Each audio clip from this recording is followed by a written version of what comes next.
మాట ఇంకొక మాట ఇవాళ సందర్భం కాబట్టి చెప్తా ఉన్నా. మీరు చూసుంటారు ఇవాళ నిన్న మొన్న వార్తలు గత 5 రోజులుగా ఏమవుతుందంటే ఎప్పుడైనా సరే పవర్ అంతా ఒకరిద్దరి చేతుల కేంద్రీకృతం అయితే ఏమవుతుందంటే ఇక దాని దుష్పరిణామాలకు ఇవాళ భారతదేశంలో ఏవియేషన్ రంగంలో జరుగుతున్నది ఒక ఉదాహరణ. మీకు గత 5 రోజులుగా మొత్తం ఎయిర్పోర్ట్లన్నీ రైల్వే స్టేషన్లు బస్ స్టాండ్ల కంటే అధ్వానం అయిపోయినాయి. ఎక్కడికక్కడ వేలాది మంది తన్నుకుంటాను కొట్టుకుంటాను ఎయిర్పోర్ట్లలో. తెలుసా ఎందుకో? ఇండిగో వాడు మొత్తం బంద్ పెట్టిండు. ఎందుకు బంద్ పెట్టిండు? ఇది గమ్మతైన ఉదాహరణ. మీరు చెప్తే అర్థం చేసుకుంటే మీకు అర్థమవుతుంది నేనేం చెప్తున్నాను.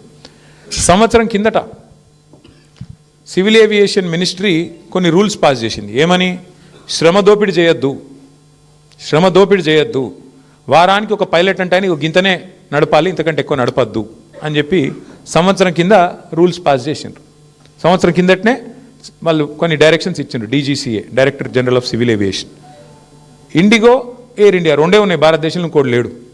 ఇప్పుడు ఏమైందంటే ఇది లిటరల్గా 2 వ్యక్తుల చేతులు మొత్తం భారతదేశంలోని విమానయానం మొత్తం 2 సంస్థల చేతులు ఆధీనం అయిపోయింది. ఏమైంది ఇవాళ? దానివల్ల సంవత్సరం కింద కేంద్ర ప్రభుత్వం చెప్పినా శ్రమ దోపిడీకి అలవాటు పడ్డోడు దాన్ని మార్చుకోక పని చేయలే, ప్రత్యామ్నాయం ఏర్పాటు చేసుకోలే. దాంతో ఏమైంది? నిన్న ఒక్క రోజు 1000 విమానాలు క్యాన్సిల్ అయినాయి. 1000, 1 కాదు 2 కాదు. మరి ఏమవుతుంది? ఎయిర్పోర్ట్ బస్ స్టాండ్ అయిపోయింది. వాస్తవం ఇది. ఏం జరుగుతుంది? కొంతమంది వ్యక్తుల చేతుల్లోనే మొత్తం శక్తి కేంద్రీకృతమైతే దానికి ఒక గొప్ప ఉదాహరణ, ఆ దుష్పరిణామానికి గొప్ప ఉదాహరణ నిన్న మొన్న విమానయాన రంగంలో జరుగుతున్న వ్యవహారం. ఒక ఇండిగో, ఒక ఎయిర్ ఇండియా రెండే మిగిలినాయి ఇప్పుడు భారతదేశంలో. ఒకటి టాటా, ఇంకోటి ఇండిగో. వాళ్ళ చేతులకు పోయింది దేశం. వాళ్ళు ఇప్పుడు ఎస్ అంటే ఎస్, నో అంటే నో. ఆఖరికి ఏమైంది తెలుసా? 5 రోజుల తర్వాత కేంద్ర ప్రభుత్వం మేల్కొని వాళ్ళు ఇచ్చిన ఆర్డర్ వాళ్ళే వెనక్కి తీసుకుని తీయాలి. వాళ్ళు ఏ ఆర్డర్ అయితే ఇచ్చిర్రో, ఇండిగో వాడు మారలే, ప్రైవేట్ వాడు దిగిరాలే. నేను తప్పు చేసినా అని ఒప్పుకుంటలేడు. వానికి ఫైన్ వేసే దమ్ము లేదు ప్రభుత్వానికి. ఏమైంది ఆఖరికి? ప్రభుత్వం ఇచ్చిన ఆర్డర్ ప్రభుత్వం వెనకకి తీసుకొని ఇంకొక టైం ఇస్తాము అని చెప్పి తగ్గక తప్పని పరిస్థితి వచ్చింది. ఏమవుతుంది? శక్తి మొత్తం, సంపద మొత్తం కొంతమంది చేతుల్లో కేంద్రీకృతం అయితే అంటే ఒక గిదవుతుంది.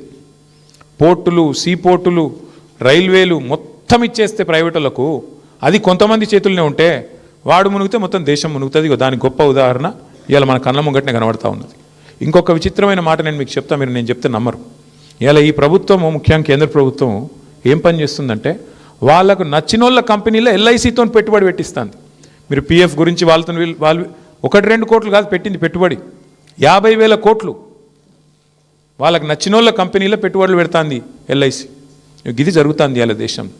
ఇవన్నీ మరి మనం మాట్లాడుకోకపోతే, చెప్పుకోకపోతే మనం ఫెయిల్ అవుతాము. అల్టిమేట్గా అర్థం కాకపోతే ప్రజలు కూడా రోడ్ల మీదకి రారు, కార్మికులు కూడా తెలియకపోతే ఏం మాట్లాడతారు? చెప్పాల్సిన బాధ్యత మన మీదే ఉన్నది. Yes, ease of doing business ఉండాలి, మంచిదే. కానీ క్వాలిటీ ఆఫ్ డూయింగ్ బిజినెస్ కూడా ఉండాలి.